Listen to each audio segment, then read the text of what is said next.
I mean, I'll give Notre Dame credit. They made it somewhat competitive towards the end, and the first drive started getting good vibes, and then afterwards, too much talent, man. Ohio State's just loaded. I don't even know if it was too much talent. I think, look, Notre Dame's banged up. You know, it's been part of the storyline. They've faced a bunch of injuries, different levels.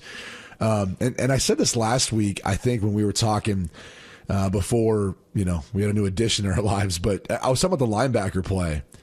And I thought this game would be one where that would be the position group that stood out. And I thought of all the groups that, as far as like needed to have a big game that probably didn't, was Notre Dame linebackers. Like I'm thinking in the back of my mind right now, I'm thinking of like what moment they really had that was a big play. Maybe the fumble recovery that kind of helped them get back into the game when I think it was Emeka Egbuka who had the long reception and they had a fumble recovery. But there weren't many plays where Notre Dame's linebackers impacted the game like they have throughout the course of the season. That was one thing that I kind of thought of and like stood out. But I mean, look, I thought that game started about as perfect as it could have for Notre Dame. And obviously Ohio State was going to respond after that first drive, but it was just the inability to, I think, get off the field, get a stop. I mean, Ohio State did what, Penn State and Georgia probably should have tried to do more of, and that was lean on that defensive front that was banged up for Notre Dame. But they were able to do it, and they kind of controlled the game after that second quarter from there on out. Yeah. I mean, my sentiments, and it's crazy because Penn State and Georgia did it at times. They just didn't stay with it. And for what it's worth, I mean, the quarterback play was at a higher level than Georgia and Penn State. The receiver level was at a higher level. I won't say running backs, but those two elements seem to be, which I think there's some accuracy to what you're saying in terms of the linebackers. There just wasn't a lot of pressure. It just seemed like maybe they were sitting back and trying to keep them in front of them, almost like they were in that Tampa 2 type of set scenario where it was like, as long as we keep Ohio State in front of us, we'll be okay. Because it didn't seem as though they were as active as they had been in games prior to this one. So, I mean, they started revving it up a little bit, and they started like running a couple different like type of stunts or different type of approaches to get into the backfield. But I don't know. I thought that their game plan was just a little bit different than what it had been. And I don't know if it's because of, game plan from Ohio State and the way they forced, Notre Dame to align and to play and who was going to be in there. Or I know they played the nickel back with Ryan Clark's son pretty much the whole game. That's what they do. Right. That's what they do anyway. Right. Yeah. So it just, it just seemed like it was a different approach, than what it had been in games prior to. Well, we won't need to get an argument about it. It was the defense they ran. They talked about it going into it. They can't make a wholesale change. The lack of pressure largely kind of came from, Ohio State did a good job protecting Will Howard. And I thought, look, the injuries to the defensive front, Riley Mills, who leads the team in sacks, or, a couple other players up front, guys who are more impactful off the edge. They weren't there, and it kind of showed up, and that's the reality of what happens when you've got injuries and you've got guys who, aren't there out there that are your game breakers. But again, look, credit to Ohio State. That team, when they play to their potential, was the best team in the country. At times you saw that this year, and I thought, one of the things that Ryan Day needs more, deserves more credit for, is they could have gone in the tank. They could have been licking their wounds. They could have not responded after losing to Michigan for 4 straight years. But Ryan Day got that team motivated and got them to be able to play their best football at the start of the playoffs. And after that, butt kicking versus Tennessee, absolutely the first half wiping out Oregon altogether. I mean, you go through the list of teams they went through to get there, Texas, then Notre Dame. I don't know that there's been a national champion that's had a harder path. Now, granted, the expanded playoff is part of that, but like the LSU team that won it with Burrow, comes to mind. They played a really, really hard schedule that season and obviously went through the 14 playoff. That one comes to mind, too, because the SEC championship game, obviously the college football playoff. But outside of that, man, like I can't think of as many teams that played the gauntlet that some of these teams played this season. So credit to Ryan Day. And I wonder a little bit like how much the whole flag planting thing kind of lit a fire on this team.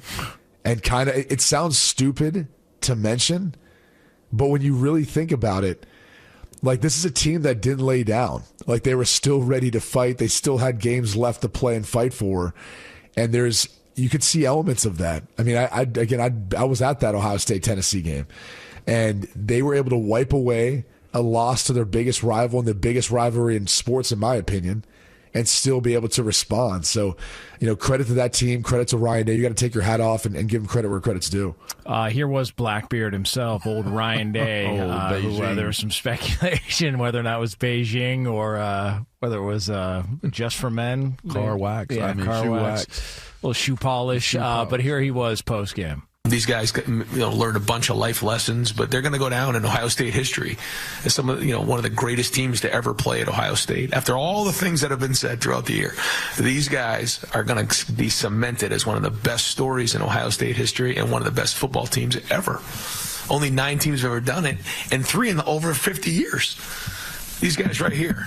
And there was a point where not a lot of people had that vision, but these guys did, and they saw it through. And Ohio State may not be for everybody, but it's for these guys, and I'm really proud of them. And the best part about it, doesn't matter.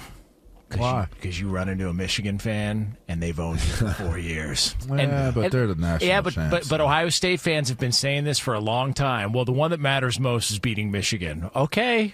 All right, so but they're the national celebrate champs. Cautiously. Hey, be clear. If they had lost that game last night, the conversations would be drastically different today.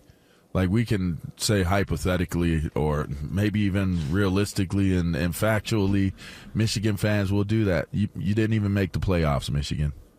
Like, good for you. You won the game, and you'll get your gold pants or whatever it is y'all get. Good for y'all. But you weren't even in the playoff. They were good enough to make it in the playoff, and they redeemed their loss to Oregon in an emphatic fashion. In fact, every single game they've played in the playoff game, as it was detailed by Q, has been an emphatic fashion. So that's cool if you're a Michigan fan and that's what you have to lean on, but let's be clear that there's levels to this. There's levels to this. Them boys just won the national title. Like props do. They won the national title. So you can, we're Michigan. Yeah. You didn't even make it. I mean, damn. You didn't even make it. You didn't even make it to the playoffs this year, my guys. Sorry. Sorry. I mean, just keep it in the proper perspective. Trust me, I know exactly what you're saying. I'm just telling you right now because that's a petty rivalry, and there's a lot of pettiness. Oh, I get it. It's great. And I was in Atlanta. I was in Atlanta. There's Michigan fans. I was like, "What are you doing here?" And they're like, "Oh, we just wanted to come around and make sure to remind Ohio State they lost to us this year." I'm like, "All right." Like, Michigan fans went to Atlanta just to remind Ohio State fans about the game earlier this season. It's bizarre, but that rivalry is as petty and as crazy as it gets. So I understand what you're saying, man. Like, Ohio State won it. They got the national championship. Kudos to Ryan Day too, because that was part of the conversation after the loss to Michigan. Is like, well, who are they going to find? Like, he's not a good coach. It's like, no, he is a really good coach. He's going to eventually win a national championship. It happened to be this year, and he'll eventually figure out how to beat Michigan. Like, they'll change that run that's happening right now for the Wolverines. But trust me, there's still going to be a lot of Michigan fans that hold on to that for this past season. Like I said, rivalries, they matter. Good for them. But, I mean, they're the national champs. So, sorry. Like, nobody's going to take anything away from you, which y'all beat Ohio State, but nobody's going to take anything away from your national championship last year. Which, by the way, it is 2 years straight that it has been a Big Ten representative win the championship. It is interesting now that NIL is legalized. You kind of look at the past couple of years, and it's and really even look at like the schools that were in it. Yeah. You had Michigan versus Washington last year. You have Ohio State, Notre Dame this year. I mean, last year was a complete Big Ten. This year it's one team, but another team that's kind of in that region. Like, you look at the impact that NIL has had on all these other teams now, able to construct their roster, and therein lies kind of your solution maybe to what was always missing in the past.